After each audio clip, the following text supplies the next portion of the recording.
Hi spicy delights. നമുക്കൊക്കെ സാമ്പാർ ഒരുപാട് ഇഷ്ടമുള്ളൊരു കറിയാണ് അല്ലേ? അപ്പോൾ സാമ്പാർ ഉണ്ടാക്കണമെങ്കിൽ നമുക്ക് ഇതിൽ ഏറ്റവും വേണ്ടപ്പെട്ട ഒരു കാര്യമാണ് സാമ്പാർ പൊടി. ഒരു ഹോം മെയ്ഡ് സാമ്പാർ പൊടിയാണ് ഇന്നത്തെ റെസിപ്പി. അപ്പോൾ കടകളിൽ നിന്ന് വാങ്ങുന്ന അതേ ടേസ്റ്റിൽ തന്നെ നമുക്ക് എങ്ങനെയാണ് സാമ്പാർ പൊടി വീട്ടിൽ തയ്യാറാക്കാമെന്ന് കണ്ടിട്ട് വന്നാലോ? അപ്പോൾ നമുക്ക് സാമ്പാർ പൊടി തയ്യാറാക്കാൻ തുടങ്ങാം. അതിനുവേണ്ടി ഞാനിവിടെ ഒരു പാന് ചൂടാക്കാൻ വെച്ചിട്ടുണ്ട്. അതിലേക്ക് 3.5 ടേബിൾ സ്പൂൺ മല്ലി, 3 ടേബിൾ സ്പൂൺ ഉഴുന്നുപരിപ്പ്, 5 ടേബിൾ സ്പൂൺ കടലപ്പരിപ്പ്, 1.5 ടീസ്പൂൺ ഉലുവ, ഇത്രയിട്ട് നന്നായിട്ടൊന്ന് വറുത്തെടുക്കാം.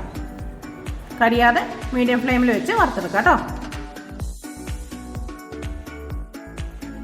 എല്ലാം റോസ്റ്റായ ഒരു പാകമായിട്ടുണ്ട്. ഈ ഒരു പാകം മതി. ഇനി ഇതൊന്ന് പ്ലേറ്റിലേക്ക് മാറ്റി കൊടുക്കാം. ഇതൊന്ന് ഇരുന്ന് തണുക്കട്ടെ. ഇനി അതേ പാനിലേക്ക് തന്നെ വറ്റമുളക് 15 എണ്ണം ചേർത്ത് കൊടുക്കുന്നുണ്ട്. ഇത് എരിവില്ലാത്ത വറ്റമുളകാണ്, കാശ്മീരി വറ്റമുളകാണ്. ഇതും 15 എണ്ണം. അതൊന്ന് നന്നായിട്ടൊന്ന് റോസ്റ്റ് ചെയ്തെടുക്കാം. ഒരു 25 സാദാ വറ്റമുളകും കൂടി നമുക്കിതുപോലെ റോസ്റ്റ് ചെയ്തെടുക്കാം.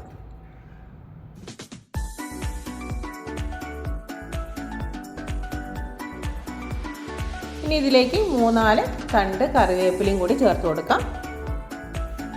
ഇത് നന്നായിട്ട് ഇതുപോലെ റോസ്റ്റ് ചെയ്തെടുക്കാം. ഇനി ഇതിലേക്ക് ചേർത്ത് കൊടുക്കുന്നത് കായമാണ്. കായ ഉണ്ടെങ്കിൽ കായം ചേർക്കാം, ഇല്ലെങ്കിൽ കായത്തിൻ്റെ പൊടി ചേർക്കാം. 1 ടേബിൾ സ്പൂൺ കായത്തിൻ്റെ പൊടിയും അതേപോലെ 1/2 ടേബിൾ സ്പൂൺ മഞ്ഞൾപ്പൊടിയും കൂടി ചേർത്ത് പച്ചമണം മാറുന്ന വരെ ഒന്ന് വറുത്തെടുക്കാം. അപ്പോൾ ഇത്രയും ഇൻഗ്രീഡിയൻസ് ആണ് വേണ്ടത്. ഇനി നമുക്കിതെല്ലാം ഒന്ന് തണുത്തതിന് ശേഷം മിക്സിയുടെ ജാറിലിട്ട് നന്നായിട്ട് പൊടിച്ചെടുക്കാം. നല്ല ഫൈൻ പൗഡറായിട്ട് ഞാൻ പൊടിച്ചെടുത്തിട്ടുണ്ട്. അപ്പോൾ ഇത്രയേ ഉള്ളൂ, നമ്മുടെ home made sambar masala powder ഇവിടെ റെഡി ആയിട്ടുണ്ട്. അപ്പോൾ എല്ലാവരും ഒന്ന് ട്രൈ ചെയ്ത് നോക്കുക.